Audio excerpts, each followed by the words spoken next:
Hey sailors, welcome to the crew. I'm Sea Lord Janda, and this is a first look at the demo of Task Force Admiral. It's a World War II carrier battle based game, which is still in fairly early development. They have a Kickstarter going, but they have this demo out with one more or less fully working battle. I've tried it out once. It's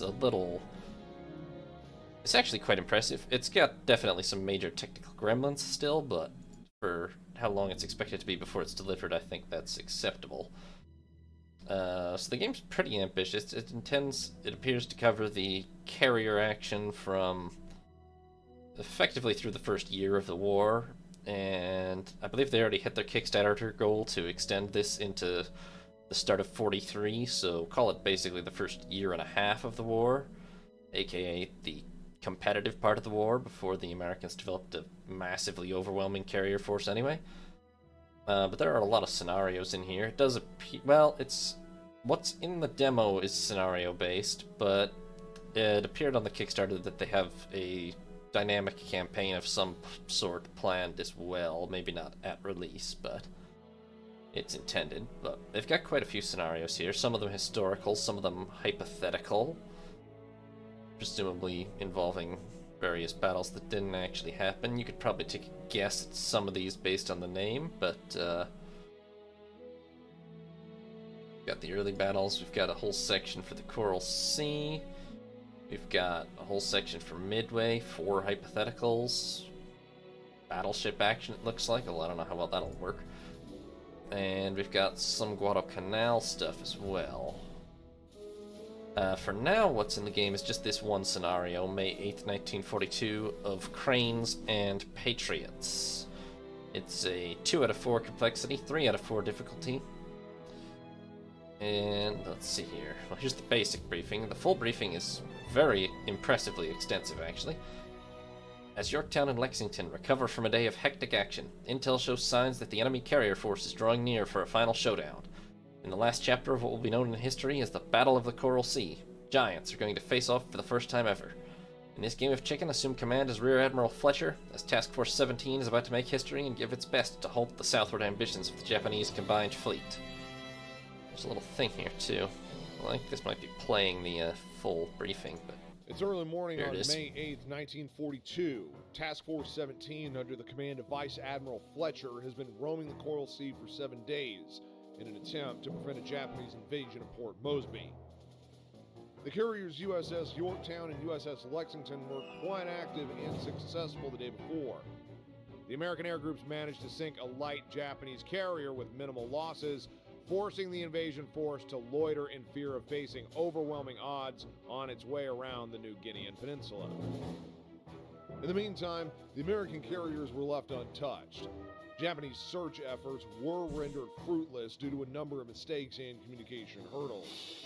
Despite being spotted, Task Force 17 managed to escape the attention of enemy air power, as bombers from Raval focused fruitlessly on the Anzac Surface Combat Squadron, led by Admiral Crace, standing guard on the road to Port Moresby. As for the main Japanese carrier force, they attacked in droves the oiler USS Neosho and her escort USS Sims, mistakenly identifying them as a carrier force. Realizing their blunder, the Japanese aircraft launched a late afternoon search and destroy attack against the American carriers. Lost in bad weather, they were intercepted by American fighter cover and suffered crippling losses. Plus, to add insult to injury, they came across their target in darkness on their way home and even tried to land, mistaking the American carriers for their own. But the Americans know that it was far too much luck for one day. Admirals Tagagi and Hara are going to be doing everything they can to wash away the humiliation suffered the previous day and show the combined fleet that Carrier Division 5 crews are not to be trifled with. Now, Admiral Fletcher has elected not to send a surface fleet ahead so as not to weaken his protection screen and leave these ships vulnerable at daybreak, a move he will be heavily criticized for in the coming weeks. It's now up to you to decide what to do next. The position of the enemy carriers is estimated to be within combat range northeast of Task Force 17's current position, but no one can predict with any accuracy the moves of the enemy. Enemy opposition is deemed challenging. The Japanese air group's been badly hurt by their ill-advised evening attack hours ago, but they are still going to be packing a punch. Expect to be going toe-to-toe with about 60 to 70 enemy Zero fighters, dive bombers, and torpedo bomber crewed by professionals, some of them veterans of many campaigns.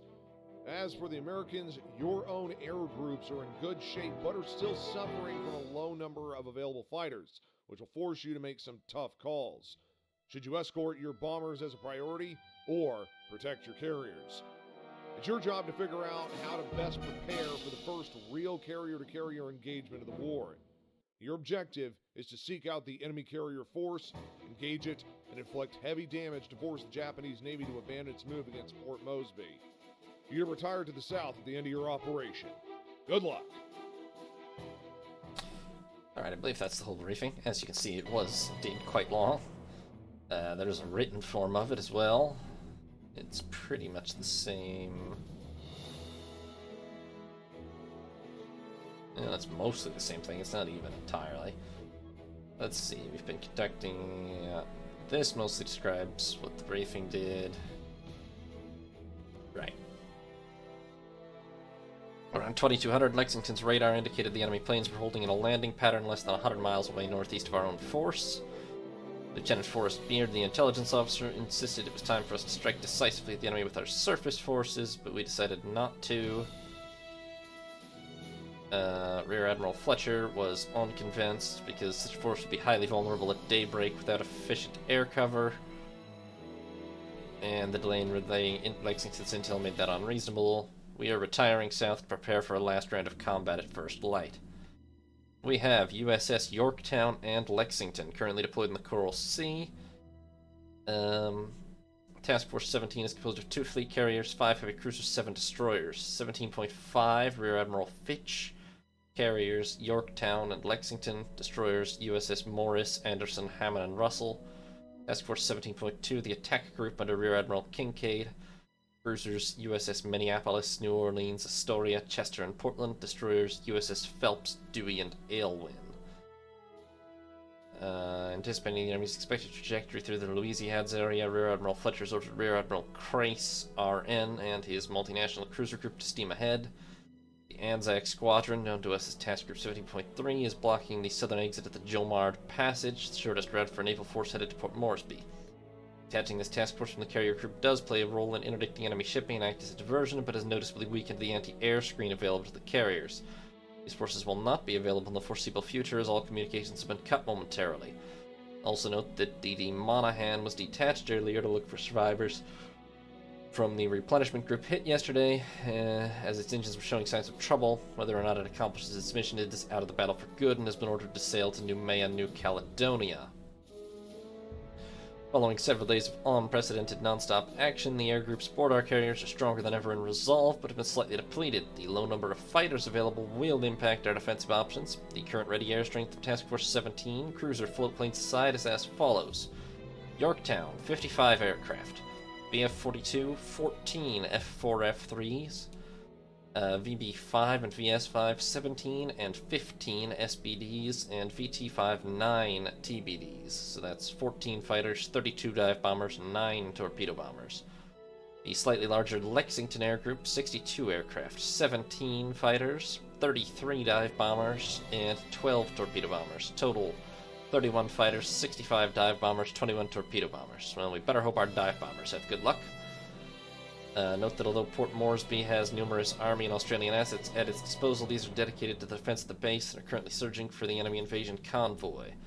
This is a sensible choice considering that our poor coordination until now makes their added value in the event of a carrier duel, especially so far south, rather questionable. Enemy forces, surface assets. Enemy invasion forces en route, but progress has been very slow. The setback at Tulagi and the loss of Ryakaku, I think that's what we historically thought it was actually Shoho, of course, gave the Japanese High Command a good reason to hold its horses for the time being. One more clash, and perhaps the enemy might give up on its immediate plans.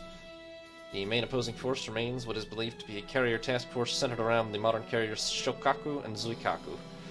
These ships have been operating in the Pacific and the Indian Ocean since the outbreak of the war. Their commanding complement are deemed especially skilled. Expect the usual screen of cruisers and destroyers around the high-value targets. Distance to the enemy is unknown and has probably increased since the last known contact. It's assumed they will conduct air operations from the north and or the northeast at first light. We need to severely damage or deplete the enemy carriers in order to repel an assault on Port Moresby. They are the only true danger so deep in the Coral Sea. Expect a large enemy composite carrier air group mirroring ours, but between 60 and 80 aircraft of all three kinds. To be fair, we have 110, roughly. The recent encounter with our fighter cover probably reduced the complement of one, if not two, fight bomber squadrons, which should put us in a favorable position of relative superiority in terms of sheer bomb load.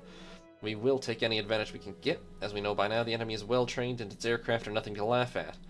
Most of our pilots have yet to actually meet the infamous Zero fighter in combat, which might have been spotted yesterday morning during the attack against Ryakaku.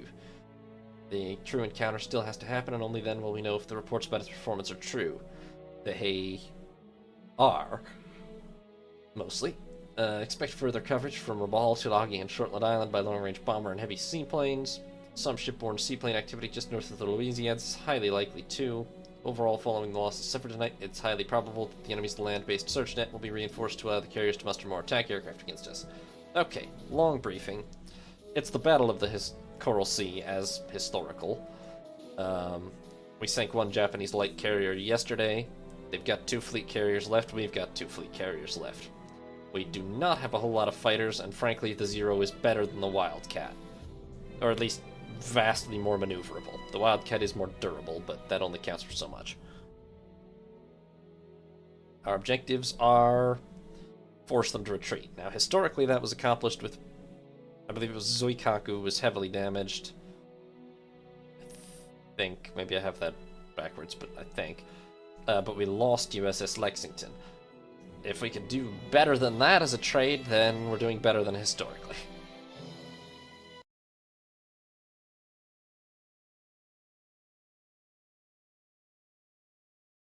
So, let's load it up and see what we're working with.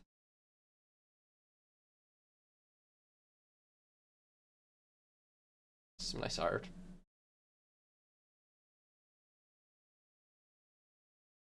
Why go with a seaplane instead of a Zero? Looks good though.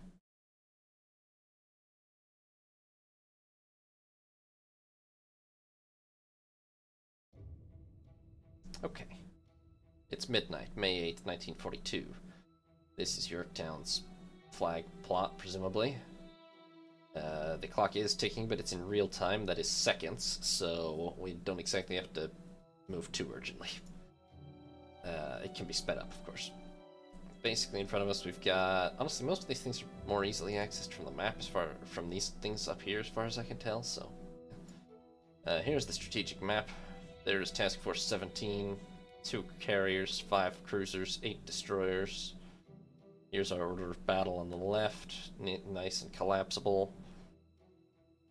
I think this always says 10,000. I think this is just a placeholder or something. Enemy carrier's estimated position is up there. Nothing we can really do about that yet because we can't actually conduct operations at night. There is a 3D map, which will be very useful in the more 3D tactical view with graphics and all. It doesn't really. I think I'm looking straight up right now. It's very hard to make anything of it at night because it's dark. But somewhere around here. Oh, hold on. Yes, there. There's Yorktown. You can just about make out the planes at the front of her. We'll come back to that in daylight. Right, so the fleet itself. We are all intact at present. You can see here all the commanders, formation, navigation, vitals, etc. We can edit the formation. I'm not too worried about it. Basically, Yorktown and Lexington are in the center. The 5 cruisers are in a ring around them, and the... Where are the destroyers? I think the destroyers are in a ring around them, but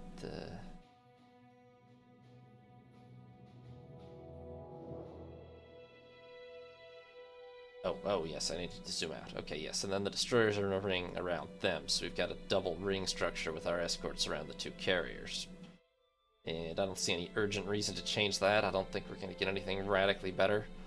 I guess if I was absolute certain which side of the formation would be facing the Japanese, theoretically I could try to concentrate all the ships on that side, but that seems like a real risk. Planes are quite a lot faster than ships anyway.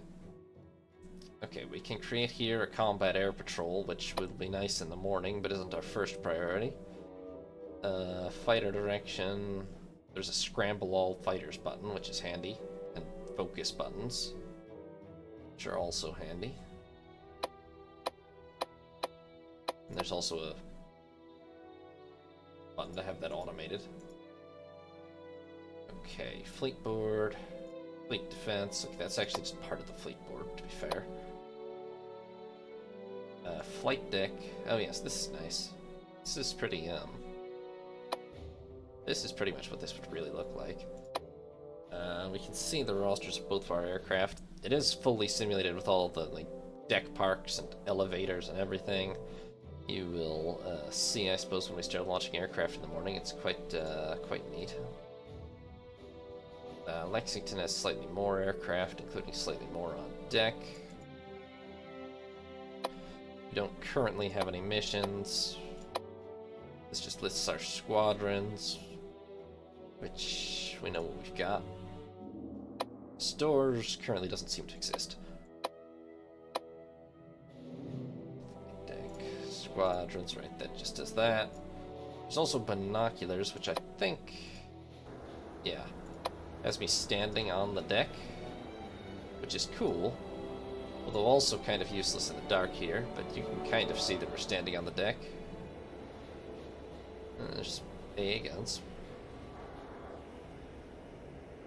Okay, so what we need to be ready for, basically, is that in the morning we're going to need to launch scouts to find out where the Japanese are. That's pretty much what we're doing here. So, just Ujiya. That I don't know. This is Ujiya and flight deck schedule. I actually don't know what that is. I probably should.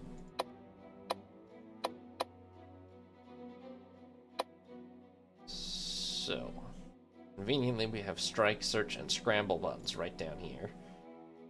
So if I want to create an air search, let's see, Lexington had slightly more spare aircraft. The dive bombers are the most logical thing to use, because they are faster and we have more of them. And we'll probably just send them out in singletons, so that's not the angle we want though, at all. So let's see, if the enemy carrier's estimated position is there, we're going to send a few out, so we'll send one like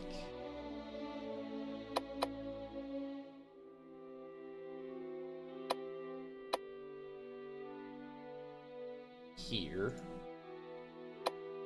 One.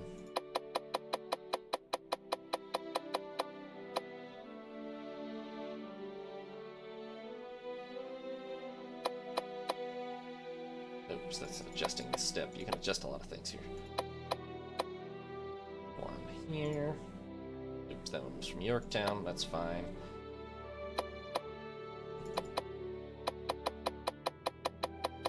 We're just gonna try. I mean, we don't want to send too many bombers out on this, because then we don't have them for our first bombing runs, but we want to create a reasonably dense net of...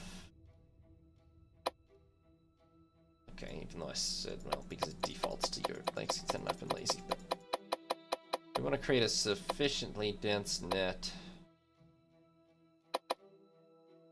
of searching that we're very likely to spot the enemy early on in the morning.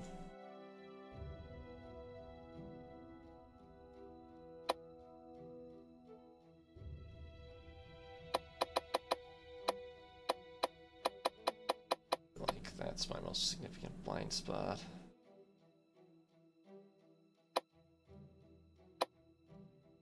It's hard to say exactly where the enemy is. So that's 6 aircraft. That's sufficient, I think. We should, the lines indicate where they'll actually fly. We should pretty much, I mean, if they're in this area, we should see them pretty early. With any luck at all. So.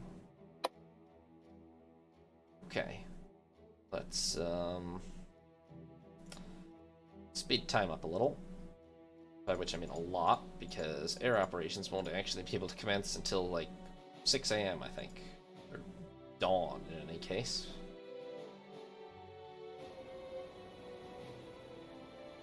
There she is. You can just about see Yorktown by moonlight.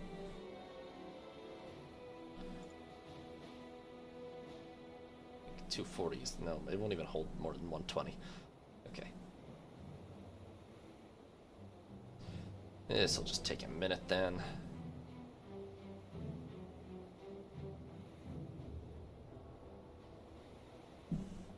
The vibes of this game, I have to say, are immaculate. It's not all technically there yet, but the vibes are very, very good. It feels very World War II.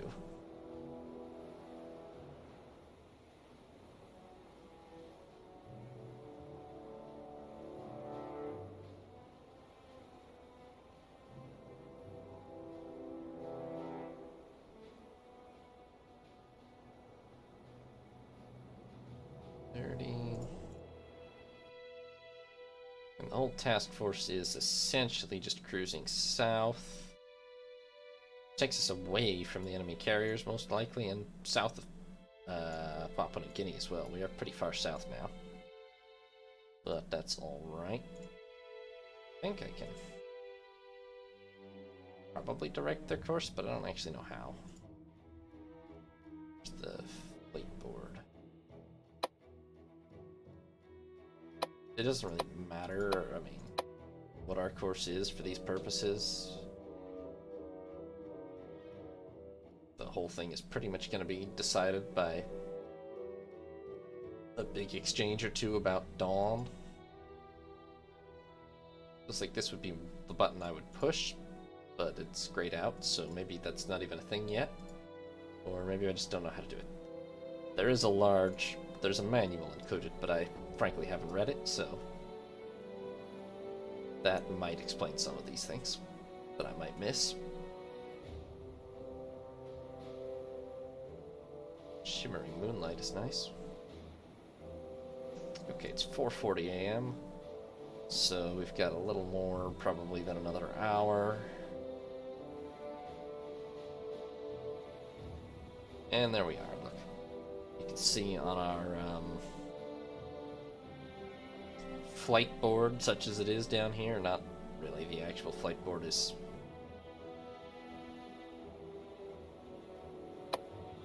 technically here, but, or here. But this is the nice graphically friendly version. And it will show that at 5:56, as the sun begins to rise. I don't think that shadow's exactly correct. I think the sun might be a bigger shadow. Okay, we are turning into the wind already. Okay. Moon is setting, sun is rising.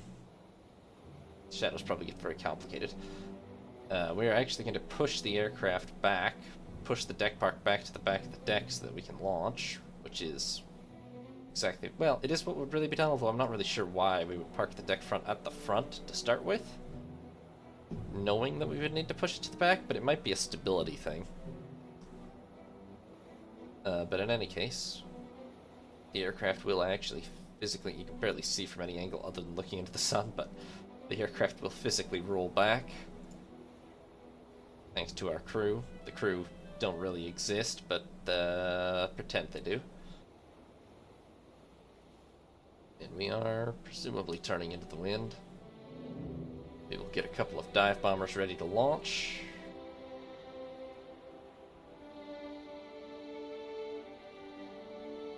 And this just shows spotting followed by takeoff. It should be the same for both. I can jump over to Lexington. Much larger bridge, which you know intellectually, but it really shows here. And she's also in the middle of spotting. I'd prefer it's not actually a larger bridge, it's just a larger smokestack, ultimately. But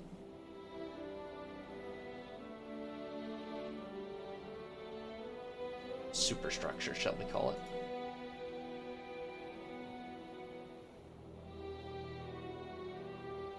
So we roll everything back. It doesn't always exactly conform to the timeline it says it will, but I think it did in this case.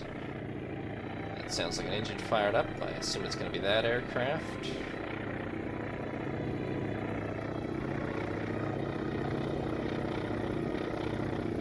It's dawn.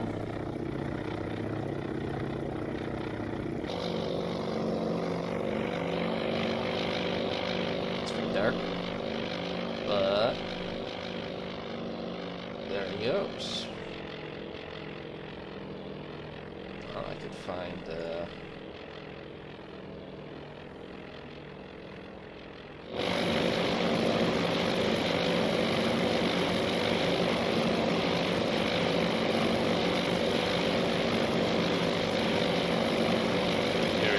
W short, taking off. There's the other ships in the flotilla, our cruiser and destroyer rings. And I'm moving back to the carrier because he's insufferably loud. Okay.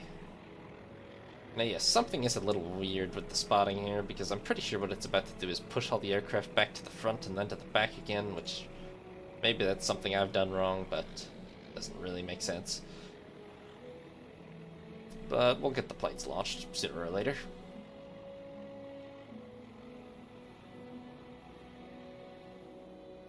The important thing at this stage of the day is that we spot the Japanese before they spot us. Okay, yeah, we pushed half the planes back to the front and then directly back to the back. I don't know what that's about exactly. Maybe it's just a bit of organization. The sun is above the horizon. And I believe we should be launching another plane momentarily. Yes. There she goes. And now we're doing this again for no reason, but never mind.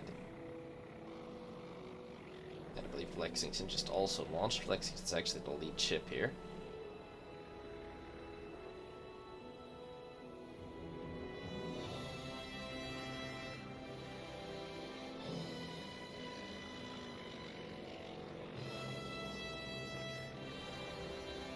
And that should be all 6 aircraft in the air now. So, let's take a look at the strategic view. Yes, we can see all of our aircraft moving out north. We lose contact with them at a certain point, but although not really, because I can actually still click on short here and see exactly what he's doing, but from the fleet's perspective, we kind of lose track of him. It's not actually realistic, to be fair, that we should have this much knowledge of where exactly short is, but short is going to fly directly over the last known position of the Japanese carriers. Now, whether that's where they still are is another question entirely. This one is going to the left, further left. This one's to the right. The east, that is, but whatever. So now it's a waiting game. It's pretty much impossible that they should hit us with an airstrike before at least our scouts get to this rough position. So I'm not going to worry about getting an air patrol or anything up yet. Although, I think I can prep a strike, but I think I have to... The problem is I have to have, which doesn't entirely make sense, but I think I have to have a target set first before I can officially greenlight it. Maybe there's a way to move that around.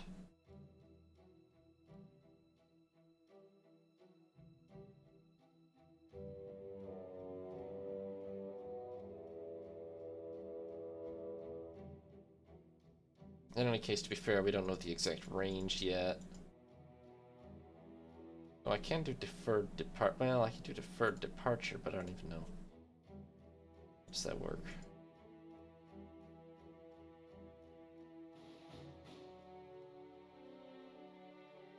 Well, we're gonna hold off and just hope that we spot the enemy soon. This is probably something I should consult the manual on, but it's just this one demo battle at the moment, so I'm not gonna put the effort in to get extremely good at it.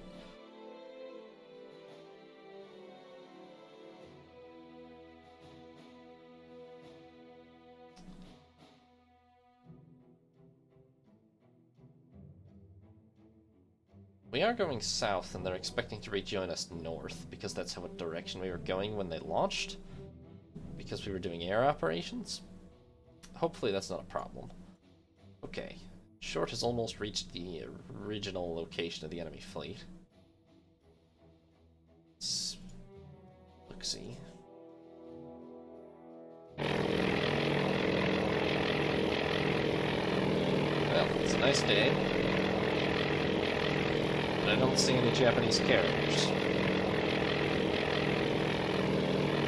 And honestly, if they were here, I think you would, because there's not a lot of clouds.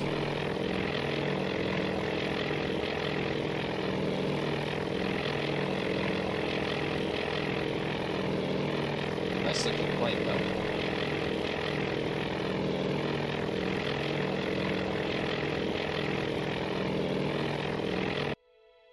Okay.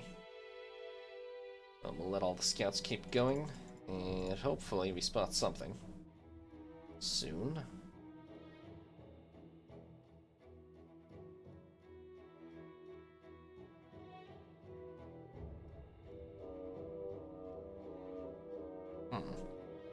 Maybe I should have had somebody start further east.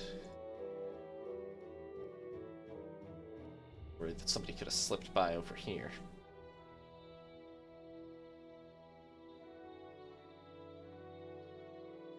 Or they could just be a bit further out.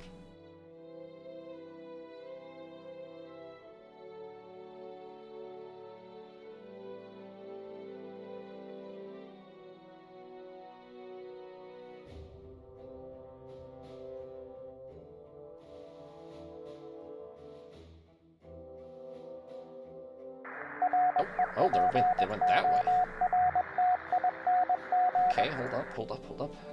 That is a report by search, I'm going to assume 4.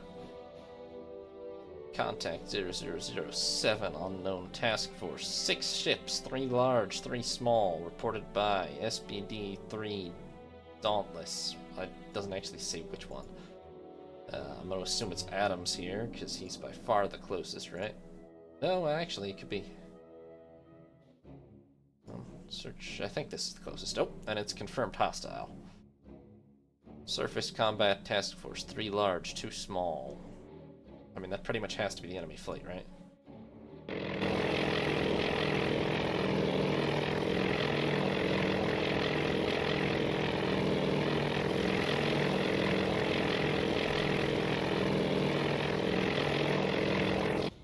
It's off to the south, like, lower right relative to him, right?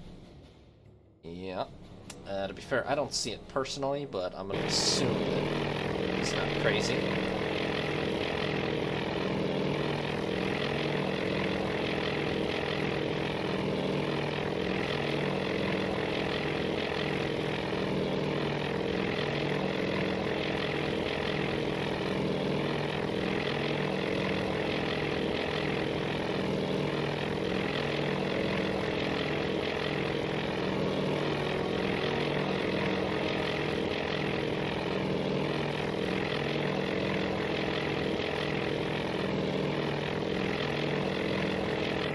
They might just be at such a range that they're not really rendered or something. Let's see here. Search 2 here is also pretty close. Cousins.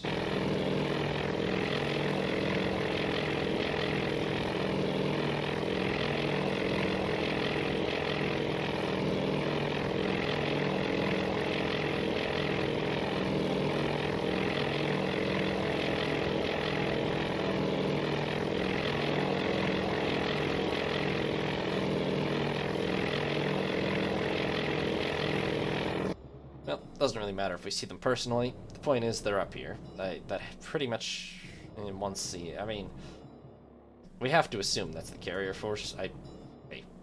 Cheating with historical knowledge, but to the best of my knowledge, there isn't any other force that it could be in this vicinity.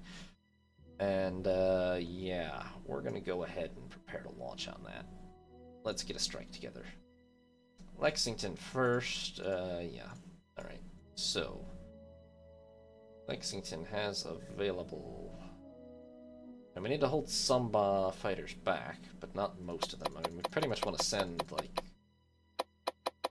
I would have to think we want to pretty much send all the dive bombers we've got. I don't really see any reason... Oh, and torpedo bombers. I don't really see any reason to hold any bombers in reserve. We're gonna send a token escort force, but we're gonna hold most of them back for the fleet. Okay, so this would get us there 7:51. Well, this will have us take off at 7:51. There's your target. That's a large radius. I don't know what it indicates, but it's pretty big. Surface group 458 nautical miles. We are kind of headed away from each other. It's not going to be a problem. 12% fuel reserve. That doesn't sound very happy. I also note that landing ends well after we are out of fuel.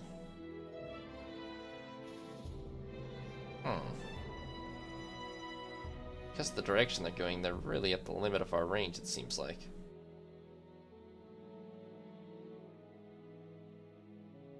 I change the waypoint my carriers are steering at? Okay, I can't by doing that.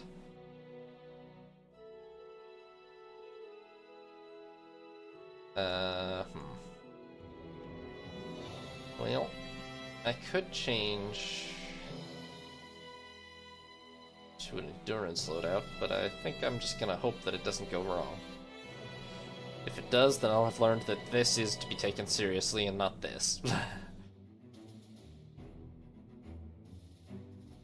7:52, the expected start of takeoff. Looks like past 8 for being finished. No, we are going to need to order a separate strike from Yorktown.